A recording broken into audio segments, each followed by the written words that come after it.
Hello friends, आज हम करेंगे क्लास 10th का ज्योग्राफी का chapter number 2, forest and wildlife resources.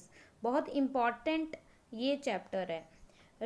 नारक, my lord, you are the creator of music in the world of लैपकास। ओ नारक, my lord, let me dedicate myself to you. Let me gather your music from the springs, the rivers, the mountains, the forests, the insects, and the animals. Let me gather your music from the sweet breeze and offer it to you. ये देखो, ये Lepcha folk song है from the north part of the West Bengal का है ना। कितना अच्छा है ना।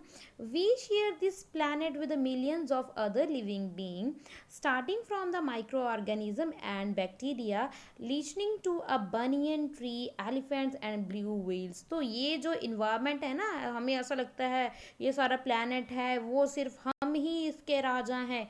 नहीं, ये हमारा जो प्लानट है ये सबका है, ये हम सबके साथ शेयर करते हैं। इसमें मिलियंस ऑफ लिविंग बींग्स हैं, जिसमें छोटे से माइक्रो ऑर्गेनिज्म हैं, बैक्टीरियाज हैं, लीचिन से लेकर बनियन ट्री तक, एलिफेंट्स और ब्लू व्हेल्स तक, ये सभी शेयर करते हैं इस प्लेनेट को, अर्थ को। This entire habitat that we live in has immense biodiversity. तो जिसमें इस प्लानट में, हमारी अर्थ में बहुत ज़्यादा आपको वैरायटी देखने को मिलेगी बायोडाइवर्सिटी की। We human along with all living organism from a complex web of ecological system in which we are only a part and a very much dependent on this system for our existence. तो ये जो part है ना, तो ये हमारी ही खामी है कि हम इनके ऊपर डिपेंड करते हैं। हम ये अगर हम बोलें कि हम इंडिपेंडेंट नहीं है, हम तो इन जो सारे ऑर्गेनिज्म हैं प्लेनेट पे उनके ऊपर डिपेंड करते हैं अपनी एग्जिस्टेंस के लिए। एग्जाम्पल के लिए प्लांट्स को ही ले लो आप।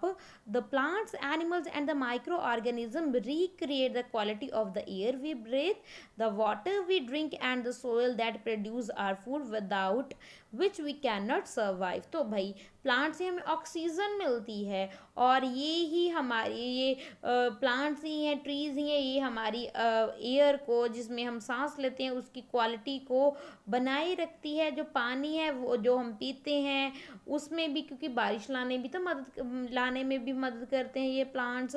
और क्या, ये सॉइल है, सॉइल को बनाने में भी ये प्लांट्स हैं, एनिमल्स हैं, ये बहुत इंपॉर्टेंट रोल प्ले करते हैं। और ये सभी जो बेसिक नीड्स हैं वो हमें इनसे ही पूरी होती हैं, हमारी फुलफिल होती हैं।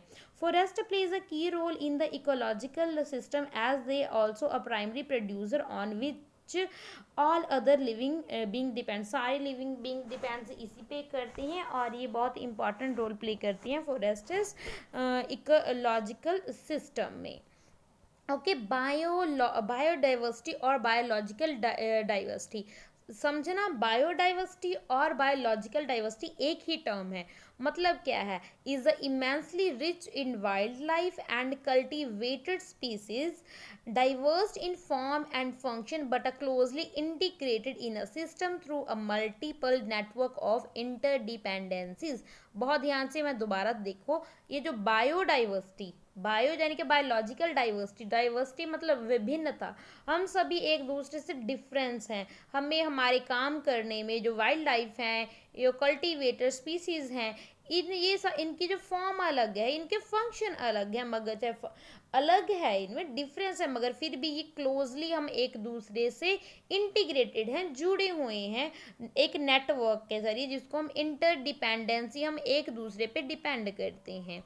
ओके, आगे flora and fauna in India. Flora and fauna के बारे में पढ़ेंगे। फ्लोरा मीन्स ये जो फ्लोरा एंड फौना यानी कि ये पेड़ पौधे और जो जानवर हैं वो, ठीक है। If you look around you will be able to find that there is some animals and plants which are unique in your area. तो अगर आप अपने आसपास देखो तो आपको बहुत से एनिमल्स और ऐसे प्लांट्स देखने को मिलेंगे जो आपके एरिया में यूनिक माने जाते हैं। In fact India is one of the world's richest country in term of its a vast area of biological diversity.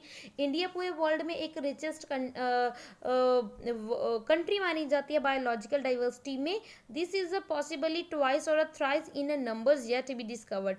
तो जब ये डिस्कवरी की गई, पहले ये ट्वाइस और थ्राइस नंबर थे। You have already study in detail about the extent and variety of forest and wildlife resources in India. तो इसके बारे में तो हमने प्रीवियस जो हमारी 9th क्लास में भी पढ़ा था, है ना। तो ये किस तरह के ये वाइल्ड लाइफ रिसोर्सेज वगैरह ये सब कुछ हमने पढ़ा था डिटेल से। You may have realised and importance of these resources in our daily life. हमारी डेली लाइफ में क्या इंपॉर्टेंस है इनकी, वो हमने देखा है। These diverse flora and fauna are so well integrated in our daily life. ये फ्लोरा एंड फोना हमारी लाइफ में इतने ज़्यादा इंटीग्रेटेड हैं, बजे हुए हैं हमारी डेली लाइफ में, that we take these a for granted. Okay, तो हम ये ऐसा ये ही हमें देने वाले हैं, ग्रांटेड हैं, है ना। Lately they are under a great stress mainly due to the sensitivity to our environment. मगर बाद में ये इनसेंसिटिविटी का कारण बन जाते हैं हमारे इन्वायरमेंट में, जब ये इनमें ज़्यादा हम यूज़ करने लग जाते हैं, ठीक है, इसी वजह से। फाइंड आउट, देखिए, find out stories prevalent in your region which are about the harmonious relationship between a human being and the nature.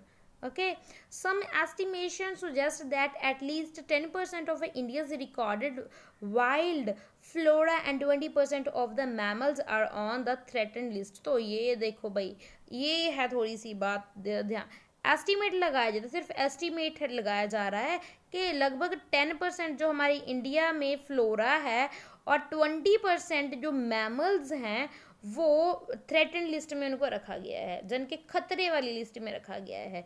Many of these would now be categorised as a critical, और कुछ को तो critical में रख दिया गया है। That is on a verge of the extinct.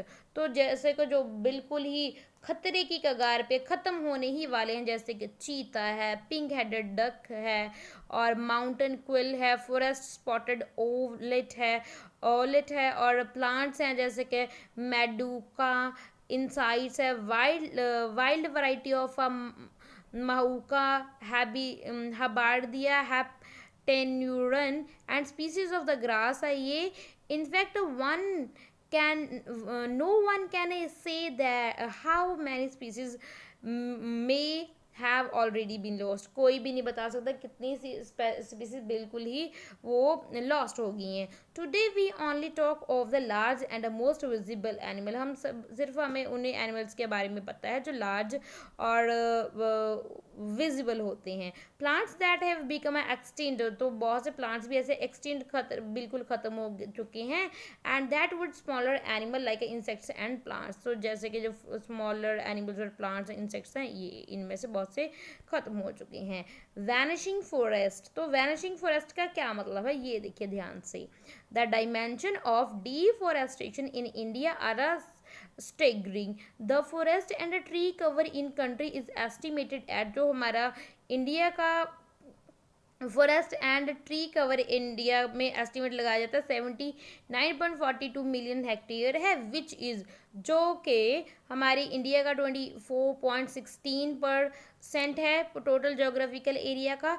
Dense forest 12.2% open forest है और 9.14% है जिसमें मैनग्रूव भी आ जाती हैं 0.14%। According to the state of forest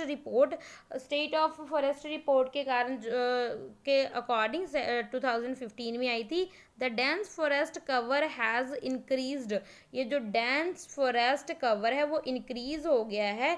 पहले कितना था, पहले ये था, है ना, तो अब कितना हो गया 3775 स्क्वायर किलोमीटर 2013 में।